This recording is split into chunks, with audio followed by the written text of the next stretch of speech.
What's up, y'all? It's Shuffle, and this is some Darkest Dungeon 2 news, finally, for once. And I recorded this video before, and I didn't realize that I left out some pictures. I didn't know that I could click through, and we have like a little gallery there. So I talked to my girlfriend, I talked to people in Discord, I said, should I just remake the video? And they all said yes. Well, my girlfriend said, make what you think is the best video, but we all knew this was the better of the two versions of this. Anyway, before we get started, make sure you like, comment, subscribe if you enjoy all the stuff and have thoughts to share with us. Check out the description box below for Twitch, Discord, Twitter, and Patreon, where all kinds of cool stuff awaits you. Except for Twitter, where I just post about my cats. So we're going to talk about the Runaway, who is a new character that was revealed today in this article, and go over some of the screenshots. And instead of this video being 47 minutes because I read the entire article, I'm just going to talk about the main points. No PowerPoint this time. It's too late to make one. I would have had to have started before. I guess I should have, but I didn't. So with this, they talk about, they give a little intro. They talk about some stuff we already know. They're talking about how it's to be different from the last game, where there's not as much Hamlet management. For instance, this is the trailer from 2019, and we get this thing called Hope. This is an in-game currency for each run. I guess win or lose, you get Hope. This is much like Darkness from Hades. If you played Hades, that's just something you pick up a small amount of over the entire run, and they just build into bonuses when you spend a few hundred of them. So I like that system, and this is cool. For what you can spend it on, you get components for subsequent runs. New characters, I thought we'd start with all of them, so it's kind of weird that you buy characters, but people like unlockables, I'm down. Skills for your caravan, so we already saw 3 of them in the other article. And then permanent boost. So this all is pretty standard roguelike stuff, and it's just a nice passive bonus to build up. So your first run is probably going to be your hardest because you don't know what the enemies do, you don't have any passive stuff, and then over time you just unlock more things, you understand the enemies better, and so you just get farther and farther until you beat it. That's nice. I like that style of roguelike, and that is pretty much what this sounds like it's going towards. So you always have stuff to do. What I liked about Hades is, even if you lose in Hades, when you go back to the hub after losing in that game, there's always stuff to do. There are NPCs to talk to, you get some stuff you can unlock, you get just different dialogue, you can walk around, like if you get nectar you can hand it out. So there's a lot of cool stuff in Hades, and Hades does a great job of taking the sting of defeat out of the player. So I'm not sure if this game will be able to do that, we'll see. And in the other video that I made, something I do want to reiterate is that Darkest Dungeon's my favorite game of the last like 5 years, or 6, 7, 10 years, whatever it is. I think Hades is the best game that I played in the last few years. So Hades has a lot of things to draw from for inspiration. I know a lot of people are upset in the comments. They're talking about the art, they're talking about this and that. They're saying, oh, it's gonna be a Hades clone, it's gonna be an STS clone. Both those games are great games, and it's not gonna clone either of them. It's drawing some inspiration from them, and I'm fine with that. I'm completely fine with that. So here, instead of going from tile to tile, you move up a path that looks very close to the Slay the Spire type of progression, where you just get paths, and every so often, I should say, you have a node, and they talk about what those nodes are. So you get, which ones are they? Right here. So you stop at checkpoints where you can trade with people, you can discover curios, or help random survivors. So these are just events. There are also battles and bosses. Something else we're talking about right here, it says it'll take around 4 hours. When they first told us how long the game would take, or like how long each run would take, they said 5 hours. Now it's 4. This is just reiterating what I said before, where they give you a set time. They go, yeah, it takes about this, because they're doing it in testing, that's what's taking them. But over time, the community is going to get good at the game. Like, the better you get at the game, the time limit's going to go down, or I should say the time to complete a run. It's going to go from 5 hours, and now they're saying 4 hours. I wouldn't be surprised if you could beat the game in about 3 hours at this point, which is cool. I'm down with that. I'd like it to be about 3 hours, because that means I can just do like 2 good runs a stream. I'm cool with that. So, but you get to unlock a bunch of stuff, which is fantastic. And it talks about some choices you can make, like stopping at a hospital or going to a fight. This is something that you have to choose in Slay the Spire. Oftentimes, your choice comes down to resting at a campfire or fighting an elite, or going up, some other path that has shops and monsters. But that's a pretty normal choice, and I'm completely fine with that, where, yeah, I can just take time to recover, or I can take a risk, usually a calculated risk, and I might get stronger for it, and I'll take some damage. but I might get something really good that's going to help me for the rest of the run. And they talk about the torch being essential. It's unlike the first game. It is critical to continuing your journey, so if it goes out, you're going to die quickly. The fact that it doesn't say you are, like, you're dead, it's like you're going to die quickly. It doesn't just say, like, the game's over. Short of a game over screen for just the torch going out means that people are going to try torchless. They're going to try and do it. They're, like, once people beat the game a couple times, or maybe in their first try, they're just going to wipe out the torch. If you can do that, if you get control over it, and they're going to see what they can do and see how bad it is. Because they talk about how when... Right here. So if you run out of torch, you get one last shot. We give you a really tough encounter. The cult catches up to you, so that's like the weird flaming, either melted flesh or wax people that we've been seeing. But they catch up to you and they jump on you. This is kind of like Shambler, where when you run out of torch, Shambler can appear in hallway fights as a natural occurrence. So I feel like this kind of does the same thing. For the same reason, it's really punishing you for not keeping your light up. And we can beat Shambler. So if we can beat these things, because it says you can fight them back, and we give you a little bit more gas to get ahead and hopefully restore it somehow. If you are able to beat whatever this encounter is, and it's not completely unwinnable after like the third time, people are just going to try it. Like, people will beat this game torchless. Mark my words. If you can beat this encounter consistently, like if there is a way to, people will beat this game on torchless. We'll see. Okay, pictures. Finally. So this is the victory screen. This is cool. The mastery stuff, I think this comes from bosses, they said. So mastery is how you upgrade your skills. I like that PD still looks like a freaking gremlin. I don't like that Man-at-Arm's head is still too small. I don't know why they don't buff it up. Like, it's clearly just not proportional. And right here, this token, I think we see this on the Hoarder wagon, which is what looks like used to be the Caretaker. And before, we didn't see the books and stuff behind it. So this is just a form of currency. So that means there's like 3 forms of currency. I like that. So we have what looks like food, and then some, I guess, money. Just some bag of stuff. And this is where I screwed up in the last video. I didn't realize I could just click over and look at stuff. So that makes a huge difference. So here's one mastery point. Leper looking phenomenal. And you can buff up one of the skills you have. You're supposed to be able to pick...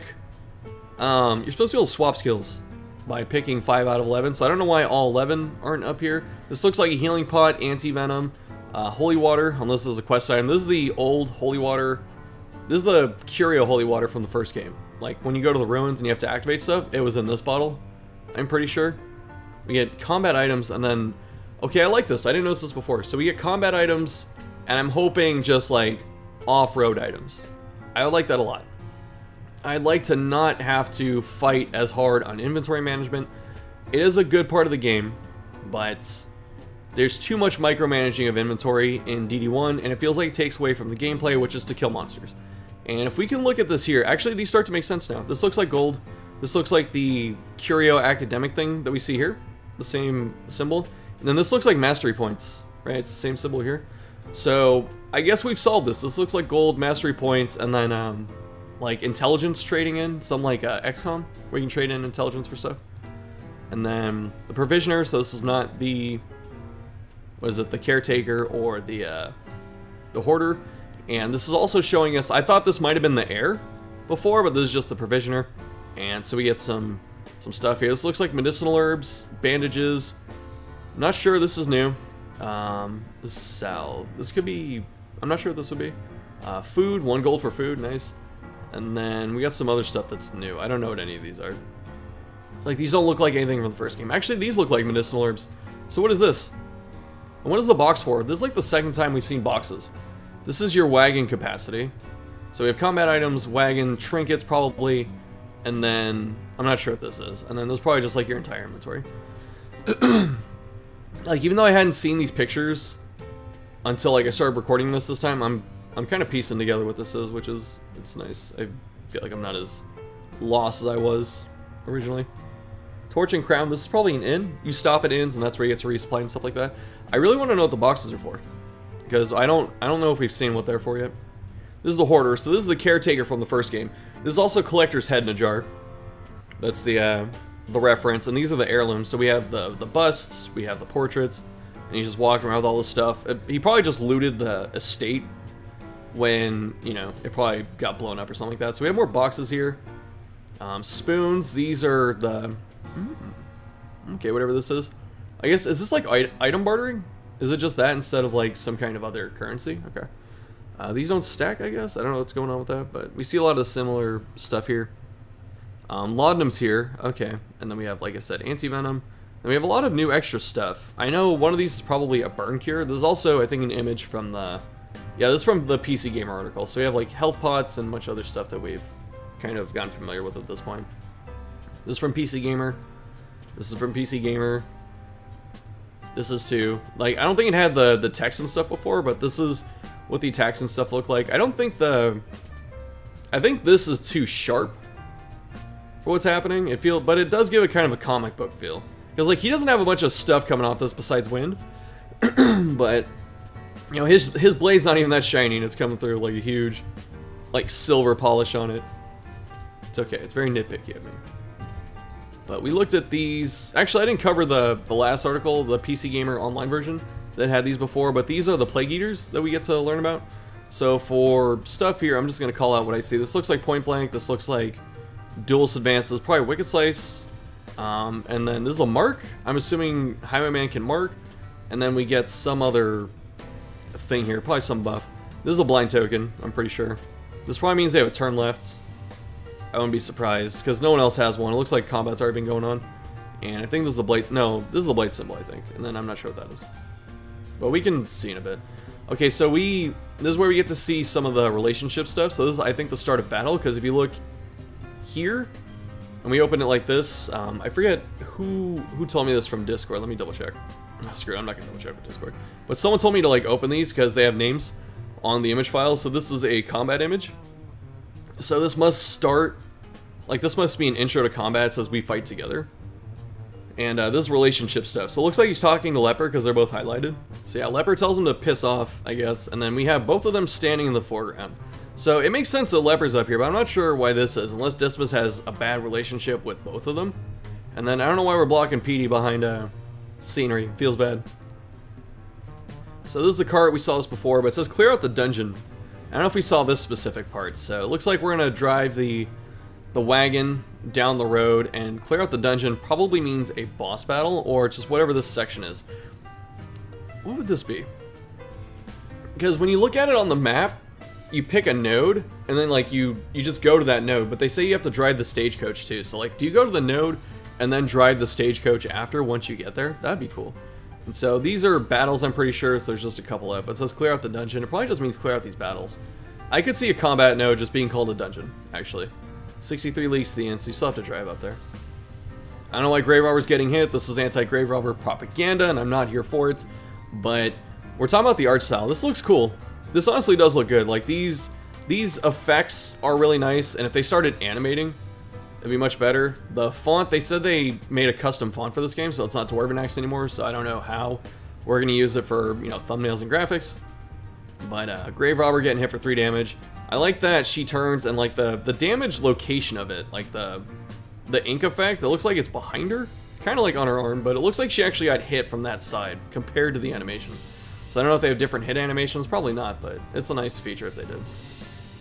Got more card stuff. Visit at least 3 assist encounters. So that's probably helping people on the road, but it doesn't show them, it just shows battles. So I wonder if you just drive around once you're up here. Okay, we saw this before. Fight no more than 3 road battles. There's, looks like 3. The Watchtower, this is what I was talking about. So this is the pathing, it looks like. So I don't know if you click it and it just pops you there, or if you have to drive up to it and see. So it looks like this is the way we're going. Like, we probably came up into this from this way because this one's lit up, and then we chose to go this way. And I don't know if this is an inn, or if it's where we're at. This is probably marking where we're at. This is the Watchtower. One of the locations they mention is the city. So I'm assuming this is the city. I don't think it's the hamlet. This was in the online PC Gamer article. This is showing some stuff here. I'm pretty sure there's like speed. So we have deadly and then stiff knees. I wouldn't be surprised if stiff knees was like a minus speed quirk. If this is indeed speed. Then we have 10 stress. I don't know how stress quite works this time. And then we have just HP and stuff. So this was the big tip-off that we get some things that I'm excited about and not excited about. So I like that we have a new mechanic. This is burn. We're going to see what burn is in a minute with Runaway. And I hope it's just not damage over time. Like, if it's just damage over time, that is a chance lost. Like, these 3 things do not just need to be raw damage over time. They need to do other stuff. Like, it would be very cool if burn is something that you can spend a turn to just get off by, like, you know, patting yourself down. Or if it's something where if you're burning and someone, like, melees you, it transfers the burn to them, too. So having some way to interact with burn, besides just watching you lose 4 HP a turn, would be fun. I don't know if they're going to do that necessarily. Stun is back. I'm very not happy about this. Stuns were very overpowered in the first game. They had to balance them like 2 different times.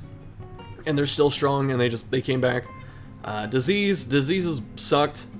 I didn't like diseases at all in the first game either, just because a couple of them just didn't matter. A lot of them were really just like almost run ending.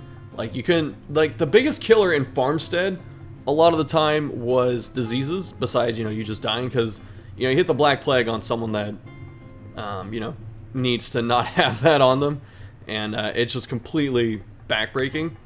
And then Deathblow Resist, so it's higher. In Darkest Dungeon 1, it's 67%, now it's 75%, but we're going to see someone else has 85%, so there are ways to manipulate it. And I'm not sure if they're going to test run it or do like they did in Butcher Circus, which I'm starting to think was the test run for a lot of stuff. And in Butcher Circus, every time you get hit at Death's Door, you lose 15% if you don't die. So I would not be surprised if Deathblow is something that diminishes every time you get hit while you're low HP or at Death's Door. So I would not be surprised if that's what happens. But yeah, so we have quirks, so we have positive, negative. It looks like there's only space for like 3 this time instead of 5, which is fine. The game is supposed to be shorter, so I wouldn't mind getting 1 or 2 or 3 of each. This is our first look at the inn. I don't know why. We still have Dev bias where Dismas gets the best chair, but I'm okay with Grave Robber bias with her getting the other best chair. Okay, Leper has a ton of HP. It's weird because you can't upgrade their armor and stuff like that this time around, so it's interesting to see what their stats are going to be for a long time. I'm going to take some water here. I really still don't know what these are. I feel like we're starting to have a lot of bloat. This is rest items. Okay, so that's what this is, that icon.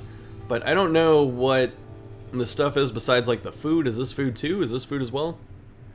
I don't know. I'm hoping we don't have like a ton of item bloat, because that'd be a lot of micromanaging. Okay, and this is the first thing we saw. So a lot of cool pictures in there. Let's see. So it's talking about the trade-offs you can make. Like, you can seek out non-combat nodes, and then you risk losing out on buffs and like trinkets and stuff, which it's understandable. So you always have to do that risk reward. Like, do I want to survive to the next fight, or do I want to try and beat the next fight to be powerful for the rest of the run? These are good choices to make. So it's talking about finding a balance between knowing when to step outside your comfort zone, and some advanced risk taking is what it's all about. This is something I didn't like when I first read it, because it says big zone bosses are optional, with the exception of the final boss. I don't like that, because considering things like, again, Hades and Slay the Spire, you have to fight the bosses in those games. You can skip the elites and stuff like that if you really want to. You're very underpowered for doing that. That jump cut was obvious because I needed to add more light to this production, because the sun is going down quickly. Anyway, so you choose, you have to fight all of the bosses in Slay the Spire and Hades. Like, you just can't get around them. You know, you can't skip Theseus if you really wanted to. And then in Slay the Spire, you get to skip the elites, but you make yourself weaker for the rest of the run. So this, I don't like that you get to skip the zone boss, but then I think it was S-Black when I was streaming today, and I edited the first version of this video on stream, and S-Black made a good point where they said that you can skip bosses in the first game, and I didn't think about that until they brought it up. So you can skip the bosses in the first game, so I guess it makes sense, but I think just because the game is different, like, I think this is how I'd rationalize it. So in the first game, you can skip all the bosses and then like beat the game and stuff like that, but the file doesn't end when you beat the game. You know, the bosses are there. You can like skip some bosses, finish the game, come back and fight bosses later. Like, you just take the entire game at your own pace. But this is a game that's trying to like force you through it and progress, and, you know, try and be somewhat quick about it, it feels like. And getting to skip bosses in that situation is not a satisfying thing to think about. But then someone else, I forget who, brought up another good point when we were all talking about this, and they said that there are going to be people that beat the game without fighting bosses. And that's kind of interesting, because that'd be a speedrun type of strat, and I like that. That's more playstyles for people to do, so I actually became more accepting of it at that point. And if you skip bosses, you're going to be drastically underpowered, because it sounds like mastery points only come from bosses. So if you want to upgrade your skills, which is going to be a very important thing to do in the game, then you have to fight bosses. And if you're trading skill upgrades and boss trinkets for just not fighting them, I'm okay with that. I'm okay with that. If you can beat the game at that point, then you just played well. Or you probably got lucky where you needed to. So Sigmund, or Tyler Sigmund I should say, talks about how there's a power curve and you have control over it, and that's fine. I understand. But they said that, you know, you might get decimated or wandering through an area and then opt out of the bosses, so I understand. So I like this here. When you finish each area, you get to choose between 2 areas to go for the next part of the journey, and it's talking about biomes. So as long as the biomes don't... Actually, I guess it would make sense if the biomes spawn in like a set order. So it's like when you go to the second group, you're going to find either the city or the farmland. I think that'd be interesting. It would kind of make the world feel like it has geography that it doesn't, like it wouldn't normally have. You know, because in the first game, you just have the old road, goes into the hamlet, then you have your backyard, basically, with the estate that you have to clean up. And in this game, if there are a bunch of biomes and you travel, like, you know, across half the world or something like that, that'd be okay. That's different. So it talks about if you're going to the farmlands, you know, you've been playing this for a while, your 10th run's going to be something different, because they do have a scaling mechanic. So much like Hades has heat, and Slay the Spire has ascendancy, or ascension, I should say. So as you're doing these, you can just incrementally boost the game, and I think that is the smartest way to handle a game like this. So instead of having to deal with Blood Moon, or Stygian, or Radiant, or Darkest, or whatever, you beat the game, and then afterwards you can just start like cranking up the difficulty as high as you want, or as little as you want by, you know, incremental amounts. So they're saying that permadeath is back, and at first, like, I was okay with permadeath, and I thought about it, because it says here that you can pick up a new hero at an inn. I thought that was kind of silly at first, because it should just be like, if death is permanent, then make it permanent. And if losing a hero is supposed to be so detrimental, then why not just kill the entire party when someone dies, instead of like trying to, you know, fight on. But I guess that is in the spirit of the game. And then I thought more about it too. If you lose a hero early, that means you don't get the comeback mechanic for the rest of the run. So, you know, you could just have a bad fight, and then you have to play well for the rest of the run, because you get no second chances. And that's cool. Or if you lose a hero late, then at least you still have that insurance that you can potentially beat the game. But it may not be the hero that you want, because you don't get to... I don't know if you get to pick the same one that comes back. It wouldn't make sense if you did, because everyone's supposed to be, you know, one of and unique. So if you have a strategy that really needs, I don't know, Highwayman, for instance, and he dies, you're out of Highwayman for the rest of the run. So you really have to, like, rebuild what you're doing. And the other thing, too, is if you lose a hero late, you're not going to have the quirks, you're not going to have the relationship stuff, you might not even have the trinkets. So there are big, like, detriments to losing someone at any point in the game. And I think that's okay. Like, the more I thought about it, that's okay. And especially in, again, Slay the Spire and Hades, there are cheat death mechanics in both of those games. Slay the Spire has Lizard Tail and Fairy in a bottle, so if you hit 0 HP, it brings back a certain amount of it. And then in Hades, you have Death Defiance, which you can stack up to, I think, 3 times. So there are a lot of things that we can do in those games to cheat death. So this is just this game's version of that, and that's okay. Let's see. So yeah, they talk about why they want to kill your characters. They just want you to feel, you know, a sense of tension and loss, and I understand. That's fine. So are we done with this part here? So they changed. Okay, healing. So they talk about nerfing healing and that you can only do it in like inns and stuff like that. But then they released Runaway, who can heal people, and so can Plague Doctors. So they want to mitigate stalling and not have it be as impactful and stuff as it was in the other game. But let's be real, if you can stun enemies and you can heal past a certain threshold, people are going to stall. They're going to find out how to do it, and they're going to do it. So I don't know, you either have to take away like all healing or just cap it, like you can't go past half. And even then, people are still going to do it. So I don't know, stalling's going to be an issue. Like, as long as stuns are in the game, or ways to lower the enemy damage, you're going to stall. So I don't know how they're going to deal with it, but they probably need to think of something, because stalling is pretty silly in the first game. It's pretty much meta to do stalling. So they don't say when it's coming out. They say it's just later this year, but by most accounts, it's probably, like by most guesses, it's probably going to be sometime in September at this point. Because the way I'm thinking about it is they're probably going to do a trailer in August with the Runaway or just showing off the game, and then that's going to have a release date, and it's probably going to be like mid-September. Or maybe the end of September. I don't know. But Q3 is supposed to end September 30th. Or whatever it is. 31st. I can't remember when September ends. But, I just started thinking about that Green Day song. Anyway. So, okay, the Runaway. She's kind of like a mixed bag of character. She does fire damage. So she's the burn character. That's why they added the burn mechanic. Or they made her use it. She can do some support stuff like debuffing enemies or like messing with their accuracy and stuff, and then she can I don't know if she messes with their accuracy. I assume she does because she has Smokescreen. So Rip Musketeer, and then they have what was it? She can cure, I think, blind, and then she can heal with Cauterize, and then she can like do damage, and she's a dance character. So this character does a lot of stuff, and her being the new character, I would not be surprised if she's the first one that's like broken and gets the nerf bad, but we'll see. I'm okay with the new character being broken for a bit. It's fine. Yeah, so they talk about the lore reasons they put her in. They felt that she fits. She's supposed to be kind of like she has like an antiquarian vibe, and she kind of feels like Grave Robber too, because she goes stealth, and I don't like someone stepping on Grave Robber's turf. But yeah, so she's a survivor, scavenger, and scrapper. Exemplified by these aspects, she easily fits into lineups and into multiple positions. So they want you to use this character. They give her a lot of stuff, and they want you to use this character. And I guess I'm fine with that. So let's take a look at her. So she looked kind of weird in this picture at first, and I didn't like it. She also has 6 skills, and I don't know why. You're supposed to be able to pick 5 out of 11, so I don't know why she gets to pick an extra one. I don't know if that's like a trinket that lets her do that. That'd be kind of broken. So I'm assuming her canon name is Bonnie, and we've looked at the inventory enough. You probably sell these, right? I don't know. But yeah, so she has 12 skills. You're supposed to be able to pick out of 11. So she has 12. I don't know what's happening here. So she has no trinket.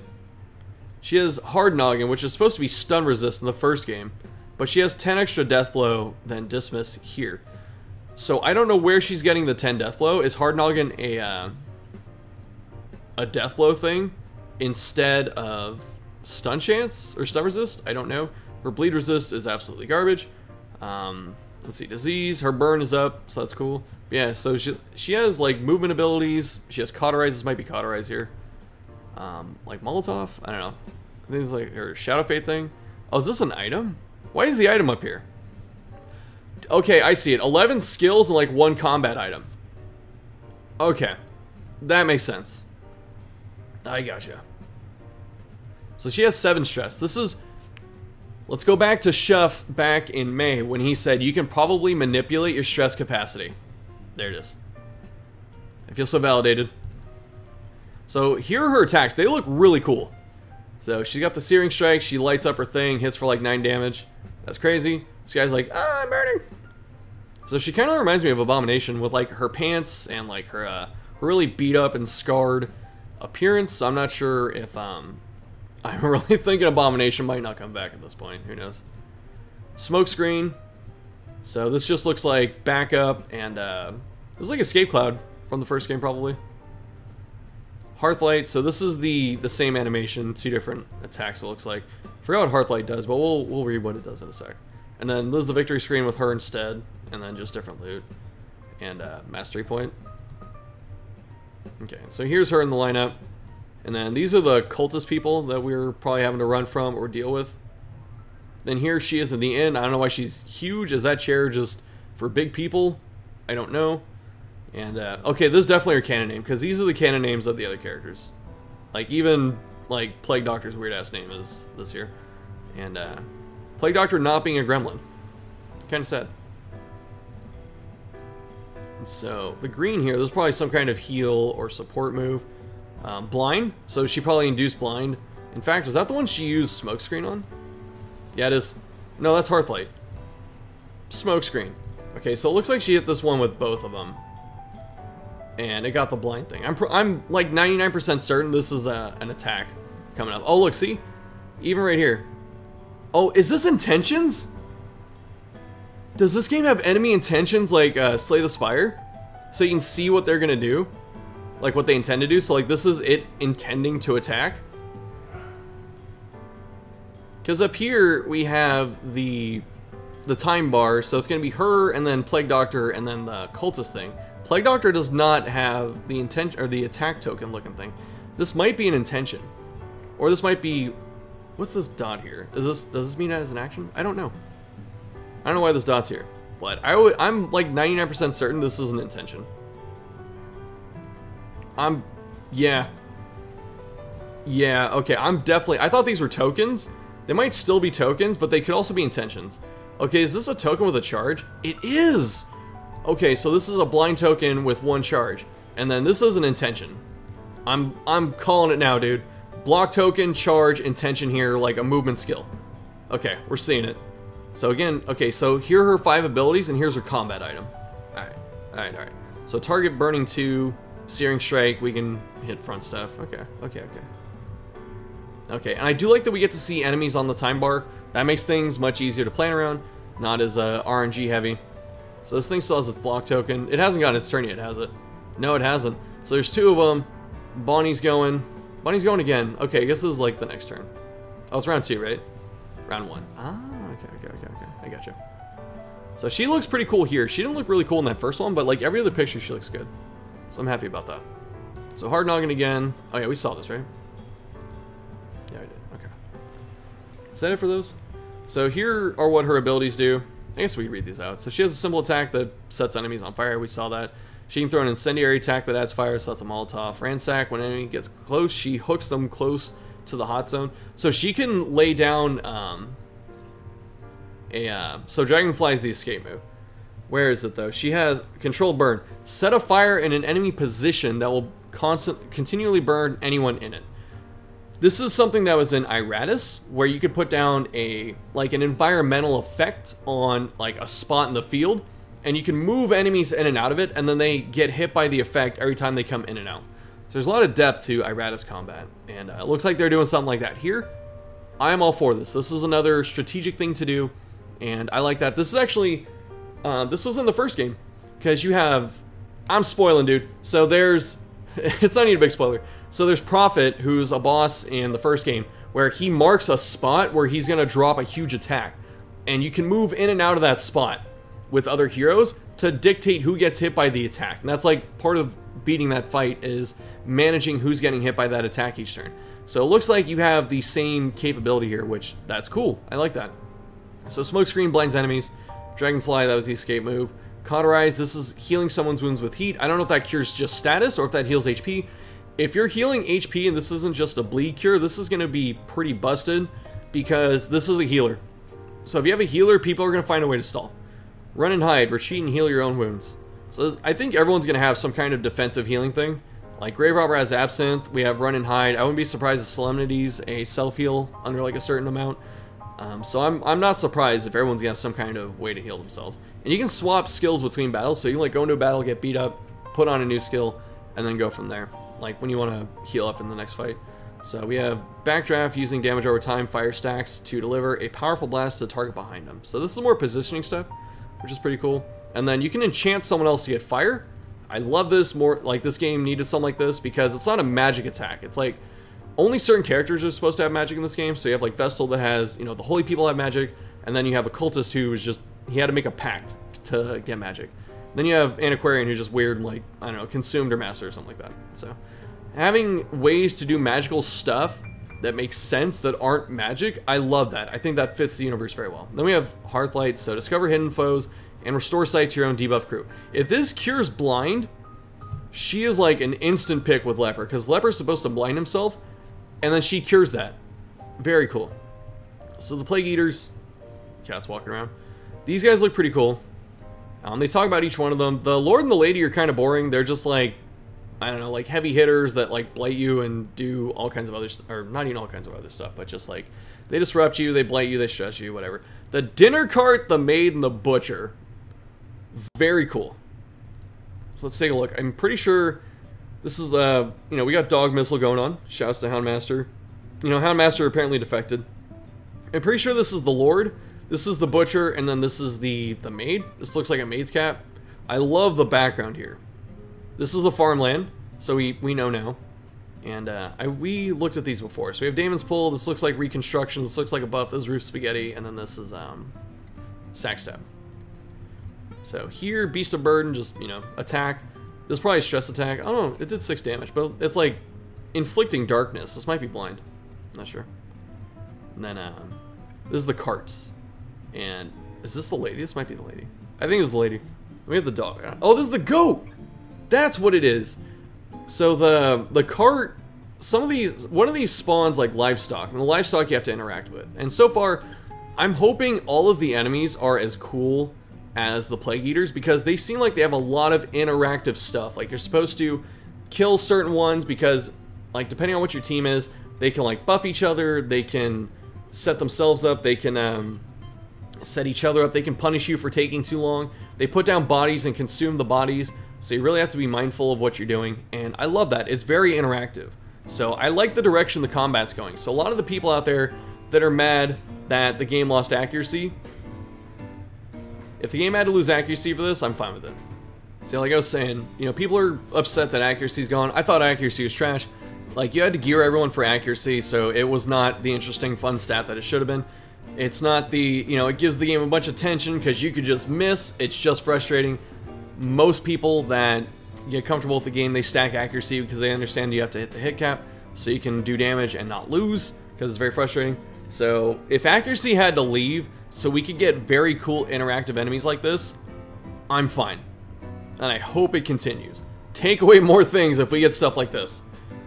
So we saw this fight before, or this team before. Actually, not in this order. But I like Plague Doctor being a gremlin.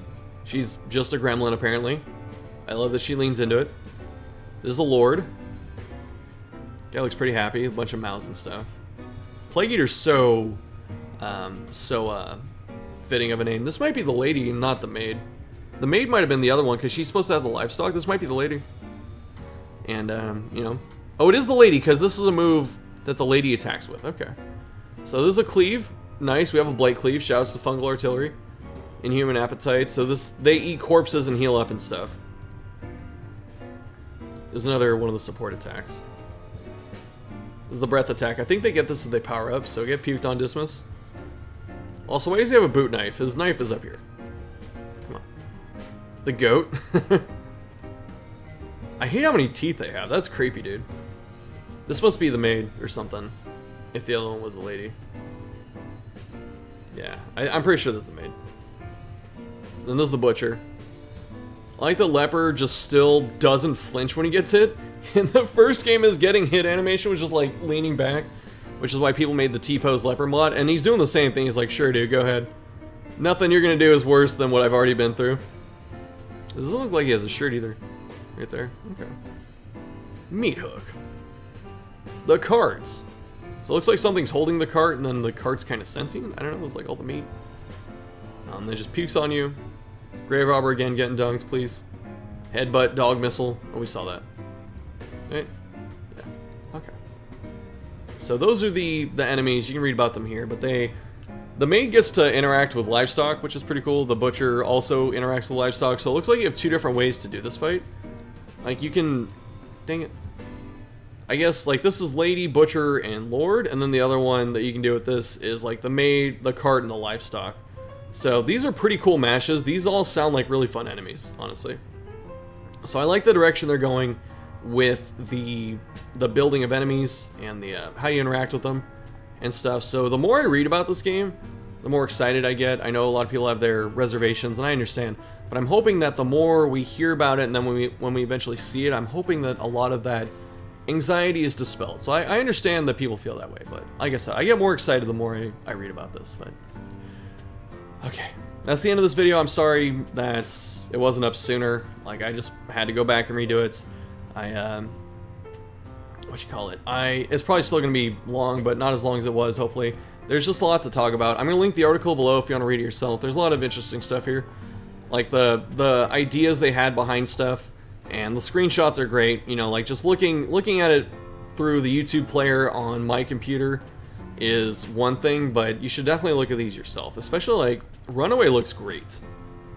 She honestly looks great. She looks fun. She looks cool. She sounds fun. She sounds like she's gonna be overpowered, unless all of her stuff is just low. Like, you saw on the screen, it did like 3 to 6 damage or something like that, and it's hitting for 9. What's up with that? But the other thing too is it looks like you can spend mastery points between people, which I find very strange. So you get, like, the mastery point, and it's in the inventory. Like, who do you spend it on? You know? Where's that in? Here, right? I guess that's the same thing. So, I don't know. But that's it for this one. Let me know what you're thinking down below in the comments. If you like the video, give it a thumbs up. Check out all the stuff in the box below. And thanks for watching. Hopefully we get more news soon. I'm going to try and cover it much faster than this time. You know, I was at the dentist and all that, so... Anyway, that's it for this one.